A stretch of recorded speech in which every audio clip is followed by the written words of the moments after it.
14 April पूर्वी स्मारक पूर्ण होत आहे. कशा पद्धतीचं स्मारक आपण पाहतो.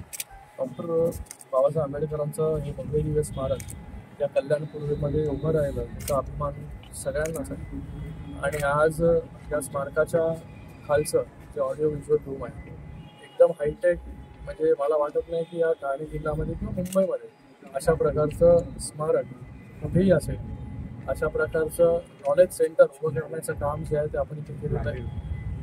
मी यासाठी गृहमुख्यमंत्री एकनाथ शिंदे साहेबांचे खूप खूप धन्यवाद व्यक्त करतो की त्यांच्या आशीर्वादामुळे मोठा निधी जो आहे तो या ठिकाणी मिळाला आणि हे एवढं मोठं जुनं असं स्मारक जे आहे ते आम्ही या ठिकाणी उभं करू शकलो.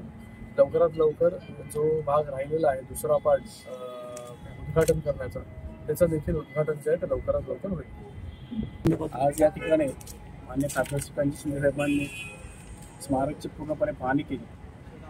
कोणत्या त्रुटी आहेत आणि कोणत्या काम जे अधोनित होतं ते कसं कंप्लीट केलं आणि त्याच्यामध्ये अजून काय सजेस्ट करता येईल अशा सूचना खासदार साहेबांनी दिलेल्या आहेत. आणि मुळात हे जे काम आहे बाबासाहेब आंबेडकरांचं जीवनयात्रा, त्यांच्या जीवनातला पूर्ण प्रवास या ठिकाणी दाखवण्याचा प्रयत्न केलेला आहे.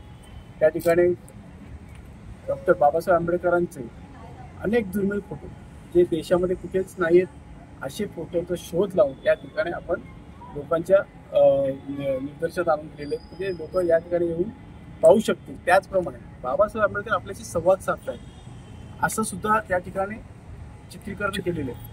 त्याचप्रमाणे डिजिटल म्हणजे आपल्या हाताच्या स्पर्शाने पुस्तकं वाचू शकतात. बाबासाहेब आंबेडकरांनी जीवनामध्ये किती संघर्ष केले, किती त्याग केले, म्हणजे एवढ्या सगळ्या जीवनामधल्या त्यांच्या संघर्षाच्या त्यांच्या जीवनामध्ये जे घडलेल्या गोष्टी आहेत त्या आपल्या हाताने सुद्धा आपण डिजिटल स्पर्शाने आपण त्या ठिकाणी बघू शकतो, वाचू शकतो. त्याचप्रमाणे लायब्ररीचं नियोजन केलेलं इथे MPS UPS ची पुस्तकं सुद्धा या ठिकाणी उपलब्ध केली जातील. जवळजवळ 100 ते 150 विद्यार्थी कसे बसता येईल त्याचं नियोजन पुढच्या याच्यामध्ये करणार आहेत. म्हणजे अशा अनेक गोष्टी या ठिकाणी उपलब्ध होणार आहेत आणि हे खऱ्या अर्थाने पर्यटन स्थळ म्हणून बाबासाहेब आंबेडकरांचं नॉलेज, एखाद्याला कोणाला नॉलेज पाहिजे असेल बाबासाहेब आंबेडकरांच्या बाबतीत, त्याचप्रमाणे आपल्याला या ठिकाणी अनेक गोष्टी ज्या जीवनामध्ये राहून गेल्या असतील बाबासाहेब आंबेडकरांच्या बाबतीत पाहायच्या, ऐकायच्या आणि वाचायच्या, त्या या ठिकाणी उपलब्ध केलेल्या आहेत. आपल्याला येणाऱ्या 14 एप्रिलच्या अगोदर मोठ्या प्रमाणात या ठिकाणी अजून काही दृश्य पाहायला मिळतील आणि त्याचं लोकार्पण उद्घाटन माननीय उपमुख्यमंत्री एकनाथ शिंदे साहेब करतील.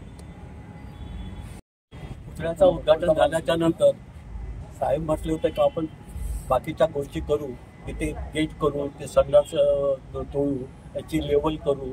म्हणजे साहेबांनी जे जे आश्वासन दिलं आज 6 महिने झाले तेव्हापासून काम पेंडिंग आहे.